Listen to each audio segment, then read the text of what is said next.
Divorce can be complicated at the best of times, but throw a business into the mix and things can get even more complex. One of the first things that business owners ask when their relationship is breaking down is, what will happen to my business? Well, we're here with Rachel Buckley, who is a divorce and business specialist, and she's going to go through some of the questions that she gets asked on a regular basis. Hi, Rachel. Hi. Can you tell me, is a business always treated the same way no matter what? No, it's not, because all businesses are different. It can be a company, a partnership, sole trader. There might be other people involved in the ownership of that business that aren't party to the divorce, whose interests may be competing. It depends on what the purpose of the business is. Is it a business that's been set up for the business person to sell their talent? Or is it a business that makes something or owns capital assets? Is it a business that could be sold on to someone else to buy it and run it? So it very much depends on those factors. Okay, and if a business is treated as perhaps having a capital value attached to it, then how is that valued?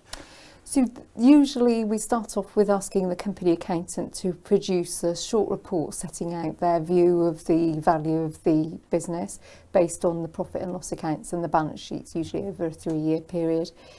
If that can be agreed between the parties, then that's a document that we could well use in the divorce. If not, then it might well be that there needs to be a instruction of an expert on behalf of both of the parties to value the business, and we call that a single joint expert instruction.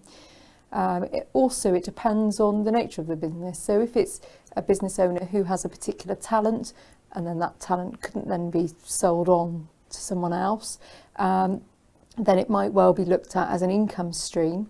But if it's an asset that, if it's a business that owns assets that might well be sold on, then that would certainly need to be looked at by an expert accountant. Okay, and is it possible that a court might not accept the valuation in that way, and if so, what happens? So usually the courts like the parties to agree the value of assets, and if they can't, then the court will then order a single joint expert instruction to value the asset.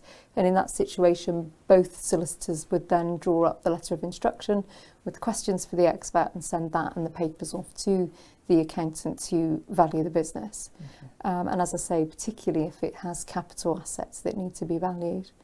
Okay, so forgive me, but I don't know if this really seems fair to me that if a person's business, when they're having a relationship breakdown, that person's business becomes fair game for the other person in the relationships, even if they've had nothing to do with that business. Yeah. Is that fair? So I can understand that, and a lot of business people feel that way, and it depends on the circumstances of the case. It depends on what other assets there are, whether those assets could maybe be given to the other party in return for that business owner keeping the business.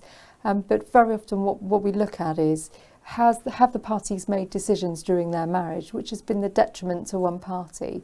So if one party has maybe stayed at home and looked after the children and the other party has been able to go off and run the business and build the business up, then the other person will have income needs and capital needs that have been generated as a result of the decisions that they've made during the marriage. So in those situations, then the income and capital owned by the business would need to be taken into account to achieve fairness. I see. So hypothetically, if I started my business a long time before I started the relationship, would that make any difference?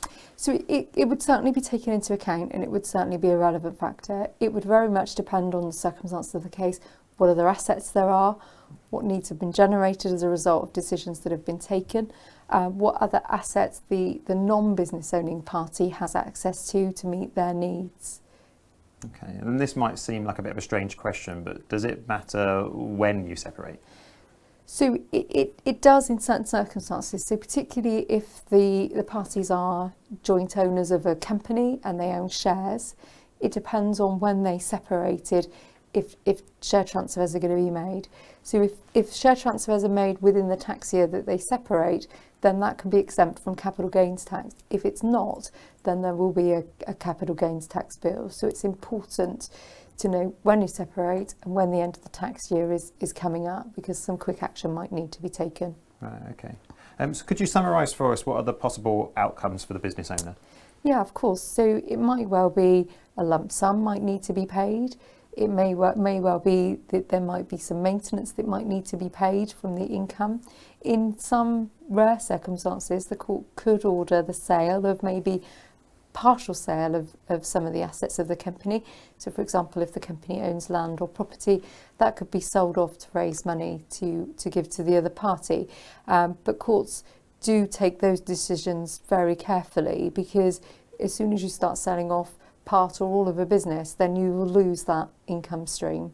Okay, and is it possible to protect a business, just in case? Yeah, absolutely. So if someone is contemplating marriage, then they could enter into a prenuptial agreement.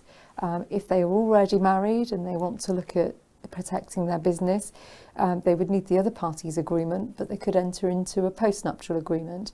But there needs to be some very important factors looked at before entering into either of those agreements. There would need to be full disclosure so that each party knows what they're signing away.